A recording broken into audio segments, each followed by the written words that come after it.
antes de que ocurra. Y el estratégico, que es el macroergonomía o ergonomía organizacional.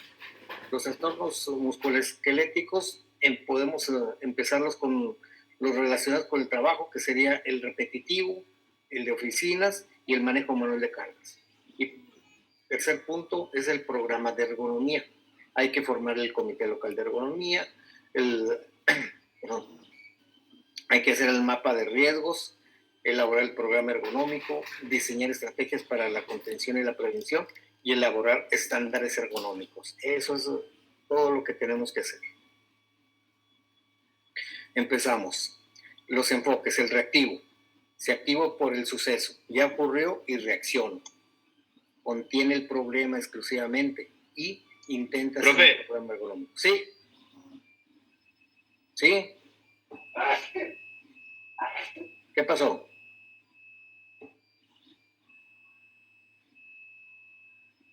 No los escucho. ¿Ya se suspendió esto? Sí, sí se escucha, profe. Yo, profe, es que ahorita se me está trabando, profe, yo no sé si los demás se me estaba trabando también. Eres tú nomás, compañero. Sí, nomás eres tú. Andan asustando. Bueno. Entonces decimos el reactivo, que se activa por el suceso, se trata de contener el problema. ¿Qué significa contener el problema? Hacer que deje de pasar. ¿Perdón? O sea, hacer que deje de pasar en el momento que está pasando. ¿Y cómo hacemos eso?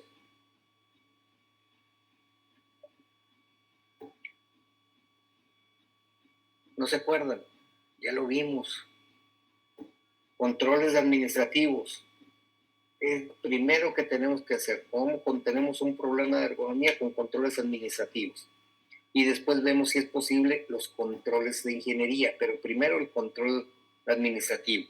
Ahí es como contenemos el problema. Pero también necesitamos tener un programa ergonómico en caso de que no lo tengamos. En todos lados, no hay ninguna empresa, por muy buen programa de ergonomía que no tenga la parte reactiva. Así de tan sencillo. Entonces, no importa la empresa que ustedes me digan, no hay empresa que no tenga un programa para reaccionar en cuanto se presente alguna situación. Podrá estar muy avanzado su programa ergonómico, pero siempre trabaja reactivamente. El proactivo es preventivo, es decir, se activa para el proceso, para prevención, perdón. Y entonces, ¿cómo se hace eso? Muy sencillo. Cuando se va a instalar una línea de producción nueva, lo primero que tenemos que hacer es evaluar estación por estación. Por eso es tan importante que ustedes sepan muy, muy bien los tiempos, el estudio de tiempos y movimientos, pero ¿cómo lo puedes hacer con cronómetro si todavía no tiene la línea? Entonces, ¿cómo va a tener que ser? Tiene que ser forzosamente por medio de modaps. Un cronómetro no te sirve. Acuérdense de eso. El cronómetro nada más me sirve para verificar que se estén llevando a cabo los tiempos. Estudio de tiempos y movimientos con cronómetro es para verificar que se estén llevando los tiempos, no es para calcular tiempos y movimientos. Olvídense de eso. Entonces, así es como trabaja un sistema proactivo. O sea, tengo una línea nueva, empiezo a hacer todos los estudios de tiempos y movimientos, si en caso no hay un ingeniero industrial que los haga, y después, ya cuando tengo balanceada toda la línea, reviso cuáles son los posibles problemas ergonómicos. Y en base de que voy detectando, voy encontrando soluciones.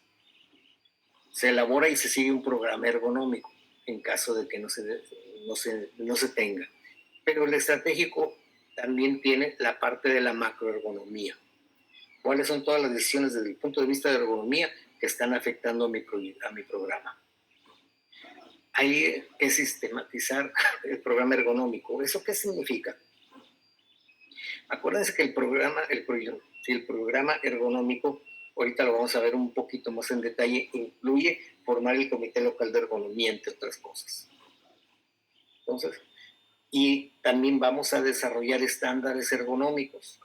O sea, todas las empresas, sobre todo las de clase mundial, tienen ya muy desarrollados programas ergonómicos y también estándares ergonómicos.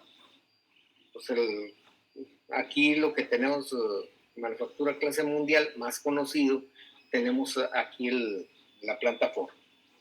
No sé las demás plantas, no las conozco en profundidad si tengan o no tengan, pero la planta Ford tiene estándares ergonómicos para cada parte del proceso. Entonces, cualquier esfuerzo que se haga tiene un estándar ergonómico.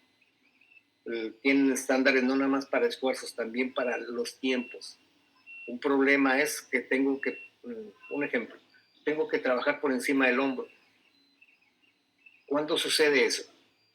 Se está armando el carro, ¿cuándo sucede esa parte? Imagínense ustedes, ¿cuándo trabajo por encima de los hombros?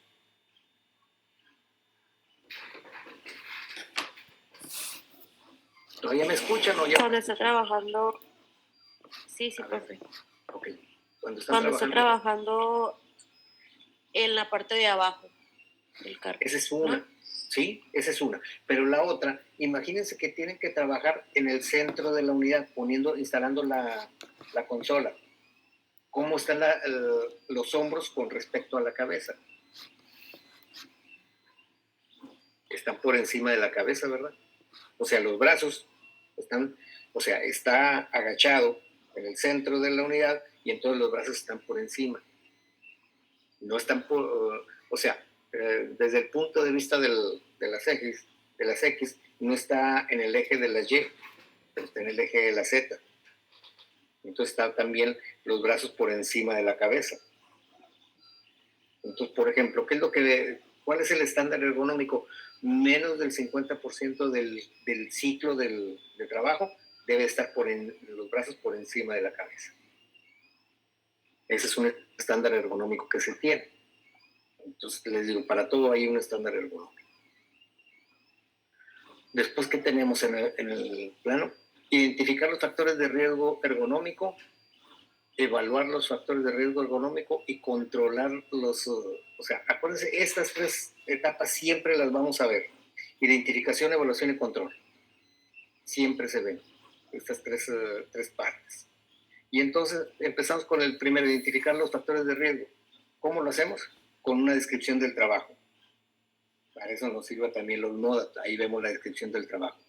Tenemos que hacer los recorridos, checklists de los factores de riesgo ergonómico. ¿Cuáles son los factores de riesgo ergonómico? Son tres principalmente, que les decimos los modulares. ¿Cuáles son esos tres factores de riesgo? Esfuerzo, movimientos repetidos. Y posturas forzadas. Exactamente, o malas posturas, como quieren decirles. Entonces son esos tres factores de riesgo los que buscamos, principalmente. Acuérdense que teníamos una listita que no son los únicos, tenemos otros más. Pero bueno, con esos. Acuérdense, ¿cómo lo vamos a hacer esa parte?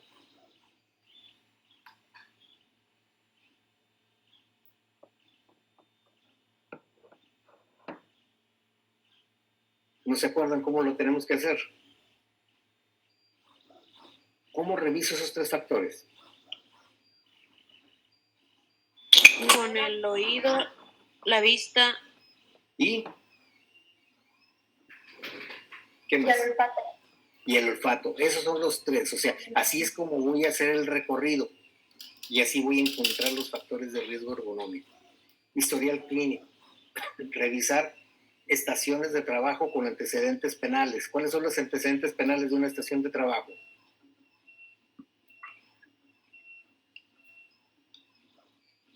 Accidentes o lesiones. Principalmente, acuérdate que en ergonomía, ¿a qué nos dedicamos? A evitar lesiones. Exactamente, prevenir lesiones. Entonces no nos preocupamos. Seguridad es el que se encarga de los accidentes. Nosotros nos dedicamos a las lesiones. Si tenemos el encargo de seguridad, nos vamos a dedicar a los dos. Pero acuérdense, ergonomía son mutuamente excluyentes, pero complementarios.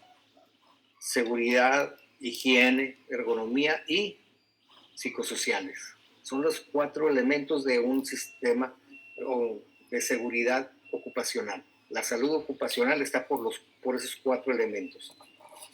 Entonces, el historial clínico, lo primero que tenemos que revisar son estaciones de trabajo con antecedentes penales. ¿Quiénes se han ido del Seguro Social por una enfermedad? El Seguro Social le habla como enfermedad, ¿verdad?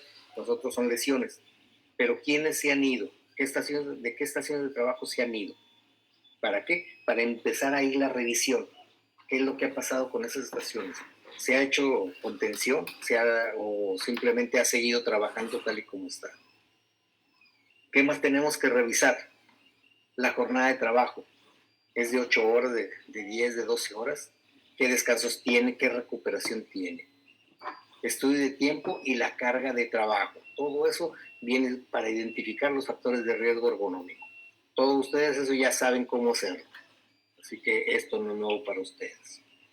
Y luego viene cómo identificarlo, los factores de riesgo. ¿Qué tipo de actividad es? ¿Trabajo repetitivo, de oficinas o manejo manual de cargas? Trabajos con posturas forzadas, esfuerzos que estén registrados. ¿Dónde se registra todo eso?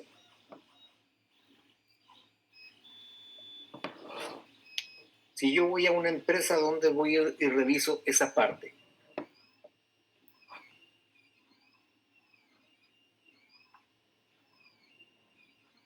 Las hojas de proceso. Las hojas de proceso me dice cómo tengo que hacer todas las actividades.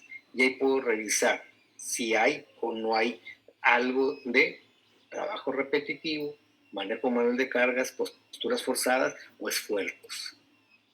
O sea, entre la hoja de procesos y lo que yo estoy observando, ahí me voy a dar cuenta muy fácilmente. Y una vez que identifique esos factores, tengo que involucrar al personal de la operación. ¿Quién conoce mejor la operación? Lo que se está haciendo El operador. El operador está 8 horas haciendo el mismo trabajo. Él sabe cómo está la estación de trabajo y hay que involucrarlo. Hay que preguntarle. ¿Cuáles son las preguntas que le harían a un operador? Son 2 preguntas muy, muy básicas que le podemos hacer al operador. Y ahí lo empezamos a involucrar.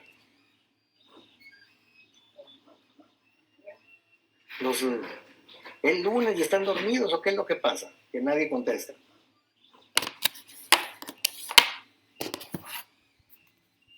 ¿O me dejaron de escuchar? No, profe, que andamos. Pues no se nota, muy fácil. Ya lo habíamos dicho. 2 preguntas. ¿Cómo mejoras la operación y cómo mejoras el lugar de trabajo? ¿Qué harías tú para mejorar la operación? ¿Y qué harías para mejorar tu lugar de trabajo? Eso es el involucramiento del personal, es como lo empezamos a involucrar. Y después cuando él nos puede dar ideas, pero tenemos que ver si en realidad funcionan, y si funcionan, hay que llevarlas a cabo, las ideas que tienen los operadores. ¿Cuáles son los estándares de producción? ¿Cuántas piezas por minuto? ¿O cuánto dura el ciclo? ¿Duración del turno? ¿Cuál es el ritmo de trabajo? Volvemos, ¿qué descansos? ¿Cuándo le damos recuperación? Si es que damos recuperación. ¿Qué quejas hay? Ya decíamos, ¿con quién vamos a investigar las quejas? Servicio médico, ¿con quién más?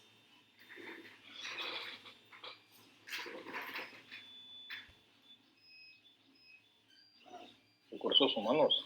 No, recursos humanos, bueno, normalmente el servicio médico depende de recursos humanos. Pero hay otra persona que nos da mucha información de las quejas. El supervisor. El supervisor.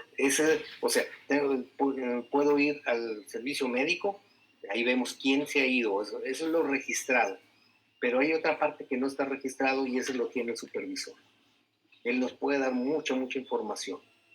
Ahora, también en recursos humanos tenemos incapacidades por lo que viene siendo trauma repetitivo o por enfermedades de trabajo.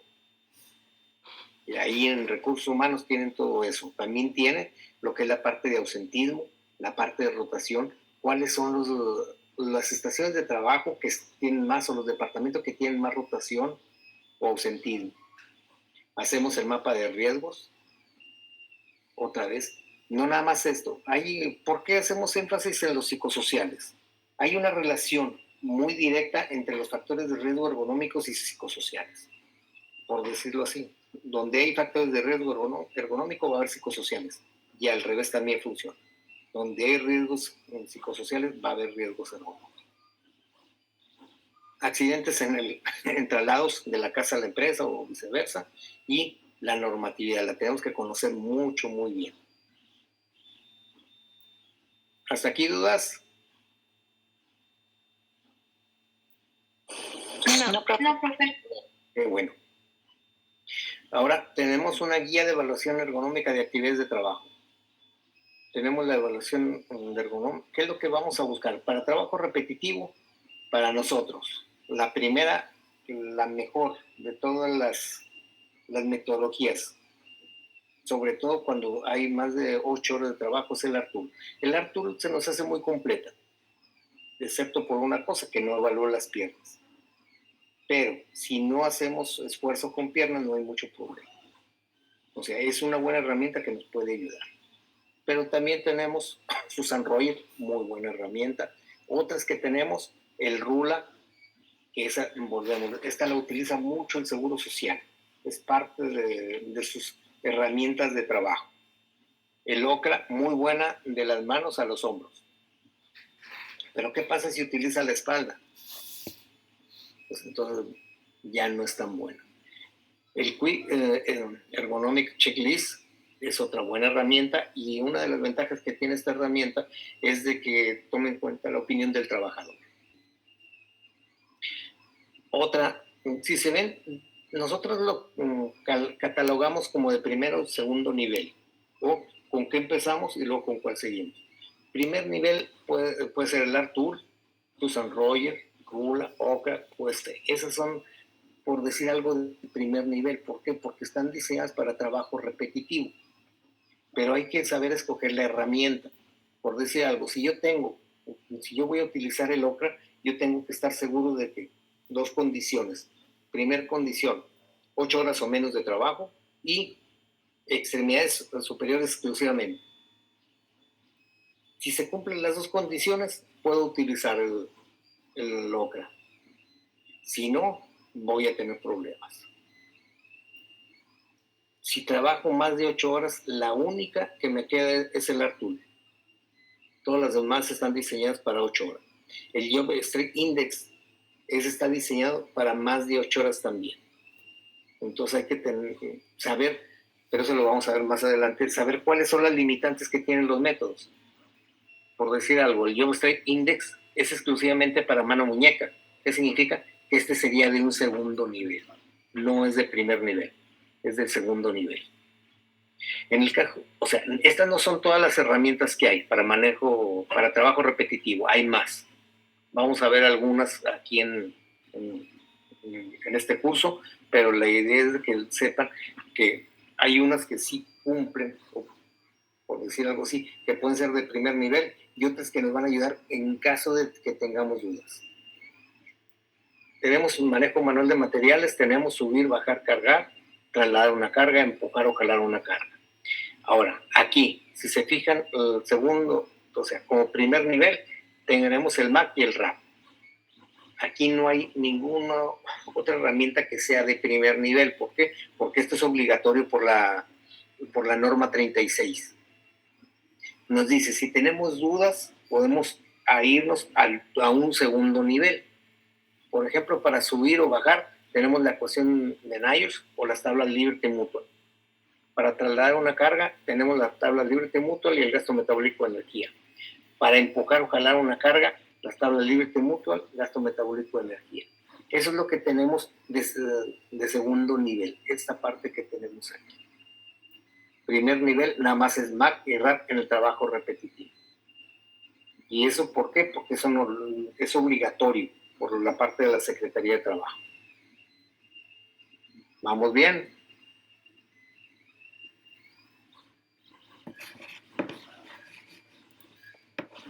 Seguro que están dormidos. Se tardan mucho en contestar. No, profe, está bien.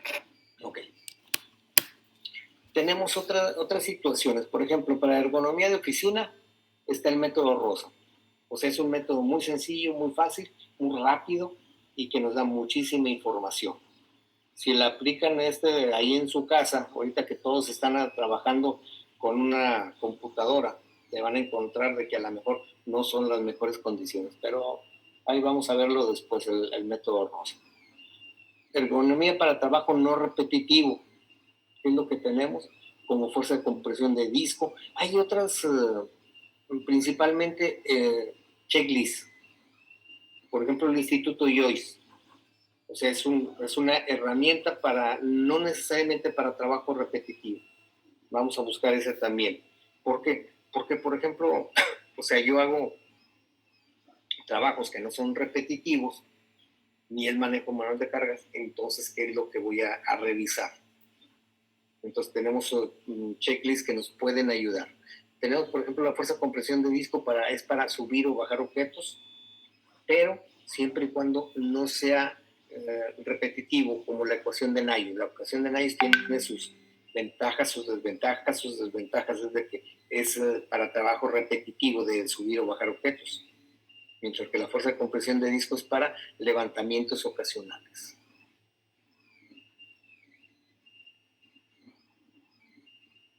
Los análisis ergonómicos, tenemos el modelado humano, por ejemplo, el 3D, SSPP. Ese es el que vamos a utilizar nosotros. ¿Por qué? Porque nos da 14 días de uso gratis al 100%. Es un modelado humano. Ahí después sí hay dos opciones para que lo puedan utilizar. Uno es pagando la licencia, pero que cuesta como $750, o la otra es formatear su laptop y volverla a descargar para utilizarlo otros 14 días. Son las únicas dos opciones para utilizar el 3D. Nosotros vamos a utilizarlo, el de 14 días. Hay otros, el Jack, el Santos Human, el Delma, Bob, todos esos son muy caros. O sea, sí son mucho mejores que el 3D, pero sí son muy caros. Nosotros tenemos acceso al Jack. El gran problema es que la parte interesante no nos da acceso. Hay un Jack para estudiantes, es gratis, pero no nos da información como el 3D, que nos dice cuál es el efecto biomecánico cuando se hace alguna actividad. Ahora sí, vamos a recordar esta parte de lo que es la norma 36, los controles. O sea, si se fijan, identificamos, evaluamos y ahora controlamos. Controles administrativos, por ejemplo, estos son nada más ejemplos: rotación de puestos, descansos programados. ¿Cuál otro pudiera ser en los administrativos?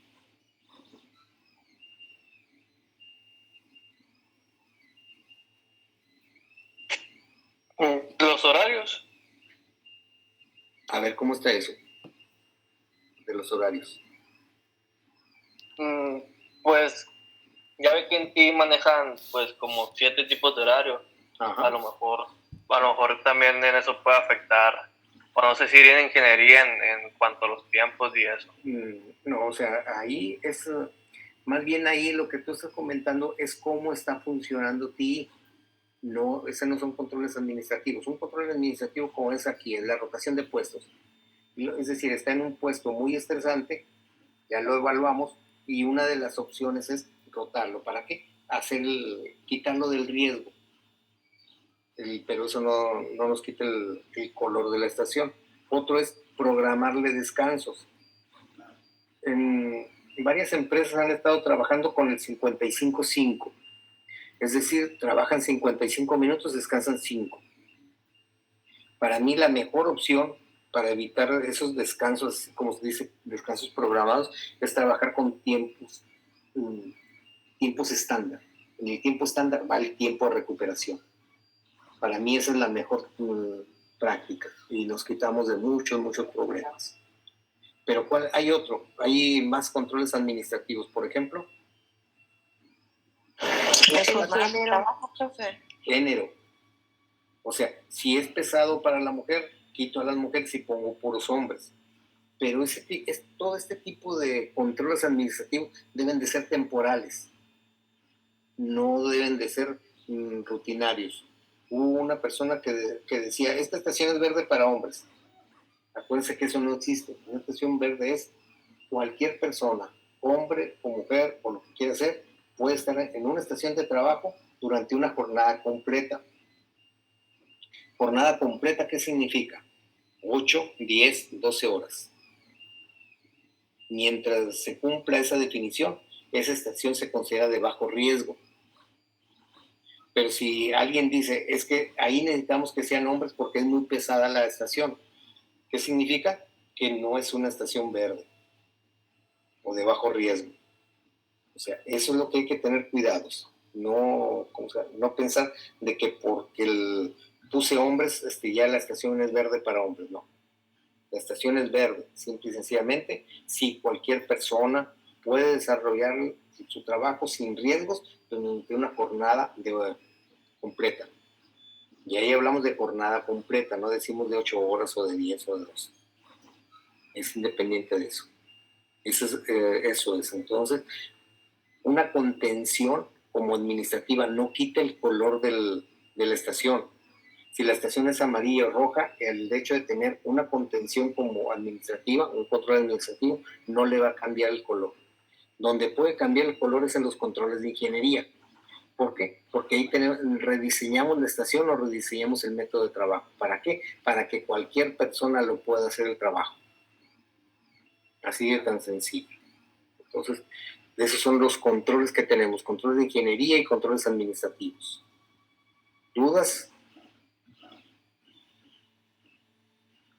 ¿No hay dudas? No, profe. Qué bueno. Vamos a ver qué otra... Profe, Sí. las capacitaciones no entrarían también ahí en administrativo. No. O sea, cuando tú le enseñas a una persona a hacer su trabajo, o sea, y tú así evalúas, ¿qué es lo que vas a evaluar? ¿Lo que hace o lo que debería de ser? Pues lo que hace. Exactamente.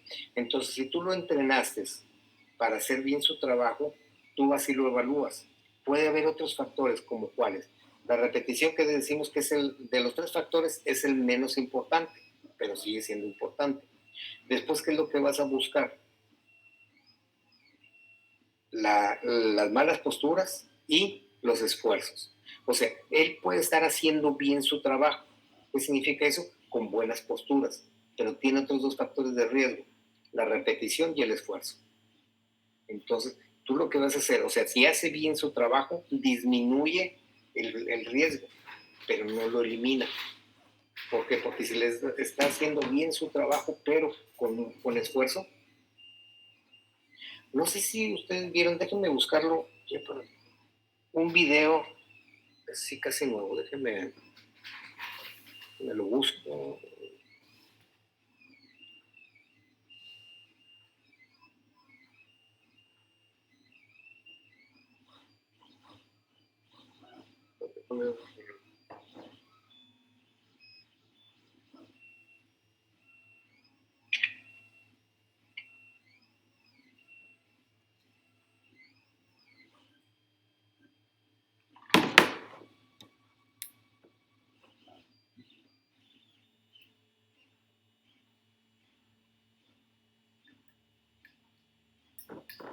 Está aquí.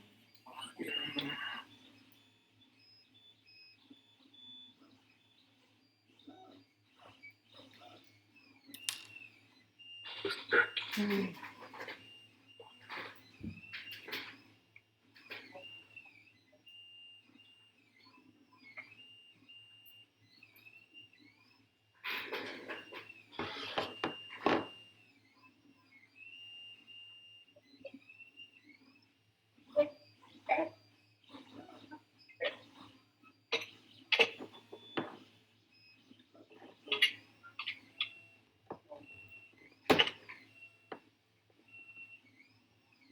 Aquí está. Uh-huh.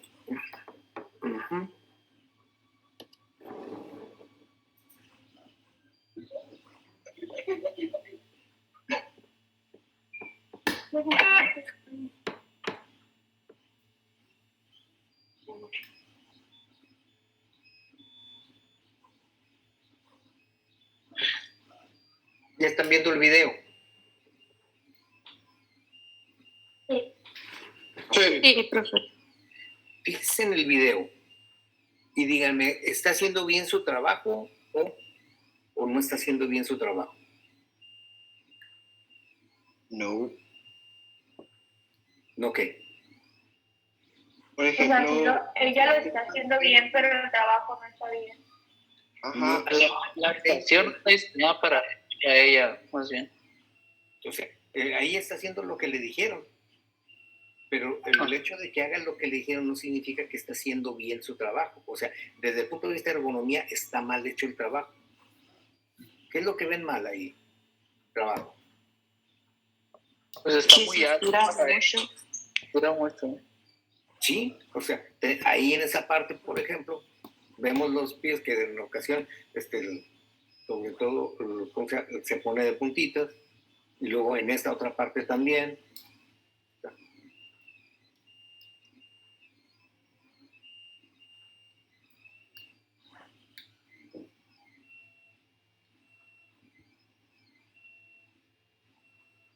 Entonces tengo malas posturas, tengo repetición, y aparte, ¿qué es esto? Esfuerzo. Exactamente.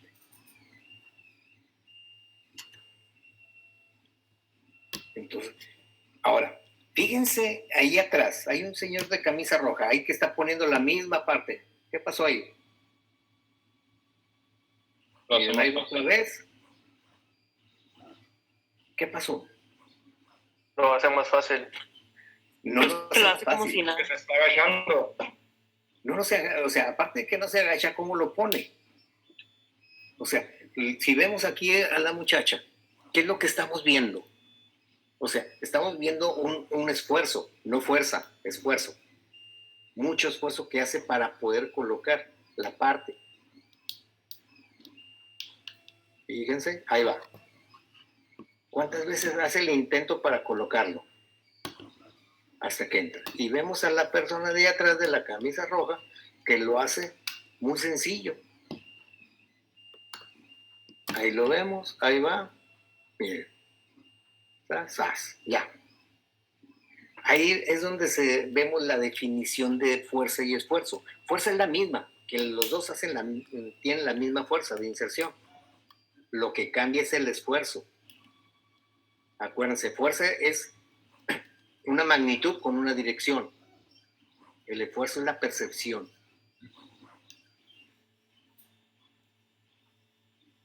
Entonces, si vemos, o sea, hay cosas que uno debe de preguntarse en cuanto ve uno la estación de trabajo.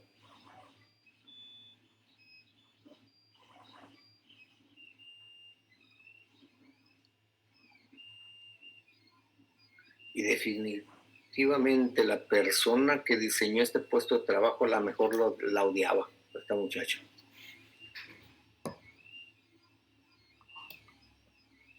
Profe, Sí, ¿qué dijo del señor de rojo?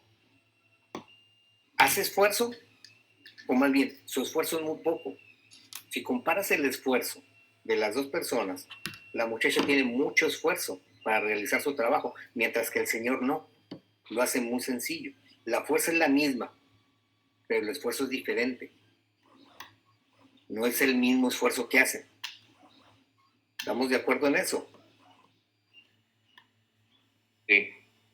O sea, la fuerza es la misma, pero la fuerza, acuérdense, es una magnitud con una dirección. Esa es la definición de lo que es la fuerza. Pero el esfuerzo es la percepción que yo tengo de mi fuerza. O sea, lo que decíamos la semana pasada de la escala de Borg, es lo que me dice la escala de Borg. La escala de Borg ve precisamente los esfuerzos. Me pregunta qué tanto esfuerzo hago. Y es una percepción de la fuerza que yo necesito para realizar una tarea. Si le preguntamos que calificara del 1 al 10 a la muchacha, ¿qué es lo que diría la muchacha entre el 1 y el 10?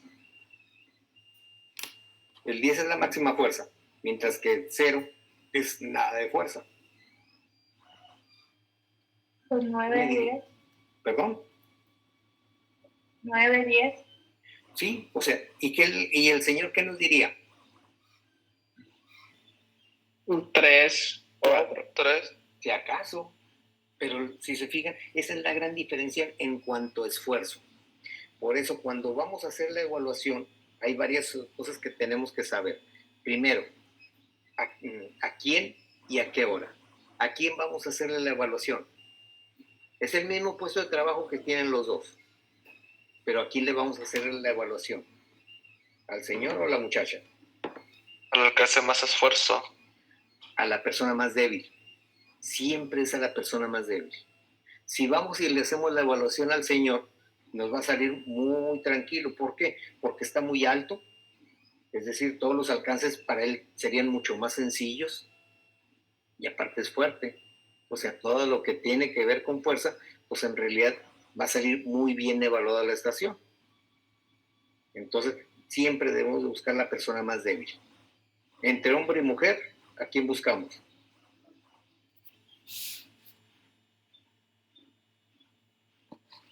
A la mujer. A la mujer. Exactamente. Y la otra, ¿de qué edad? La más grande. De edad. Acuérdense, ¿cuándo cambia la capacidad de trabajo físico? ¿Sí se acuerdan? Arriba de los 45 años. A los 20. Era de los 25. No es cierto, ¿cómo serán mentirosos? Se los dije la semana pasada, 20 años, A los 20. viejitos. Ya se sienten más cansados. Ya, Sí, no se quieren más de 20 años, ¿verdad?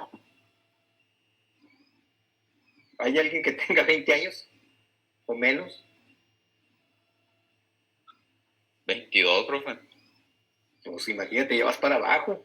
Qué feo se siente, ¿verdad? Ya después del fin de semana ya como que caen los ánimos, ¿verdad? El fin de semana se sentían muy, muy bien. O sea, estos son generalizaciones. No es, ¿cómo se llama? Ciencia exacta. Depende de muchas condiciones. En general se dice que a los 20 años disminuye el ritmo cardíaco y por eso disminuye la capacidad de trabajo físico. Entonces, la segunda edad. Ahora, la siguiente pregunta es, ¿a qué horas? ¿A qué os voy a evaluar? Al Da final lo del mismo que vaya a las 6 de la mañana, que a las 10, que a las 12, que a las 2. No, porque tuvieron su desgaste físico. Exactamente. Entonces, siempre después de la mitad de la jornada. Lo que pudiera hacer yo sería, después de la mitad de la jornada, agarrar un puesto tras otro, ir haciendo evaluaciones o ir tomando datos. Y en la mañana, lo que hago es, ahora sí, sacar toda la evaluación y las conclusiones. Y así ya no pierdo el tiempo. Entonces, pero aquí una pregunta. En todo el ciclo que vieron que tomara algo más o menos a la altura de la cintura.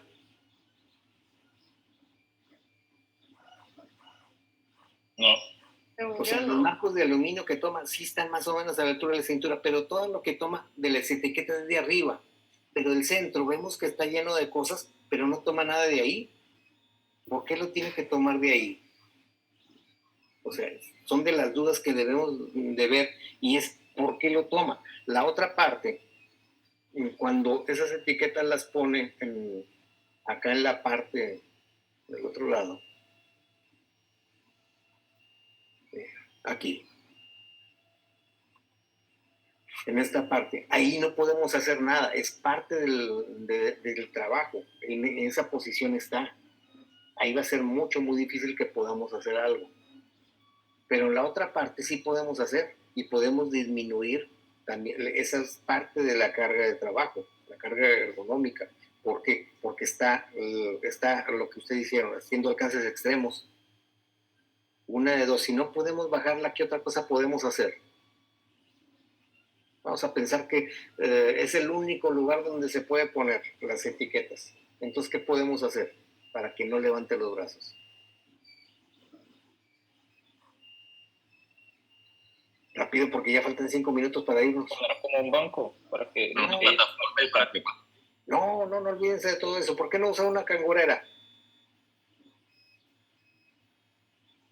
No es más sencillo que tenga una cangurera y que de ahí tome las etiquetas, se evita hasta las idas allá por las etiquetas, le quitamos carga de trabajo. El ciclo de trabajo, si vemos, pues que casi no tiene descanso, si le ponemos una cangurera, le quitamos idas y recuperamos segundos. No para darle más trabajo, sino para darle recuperación.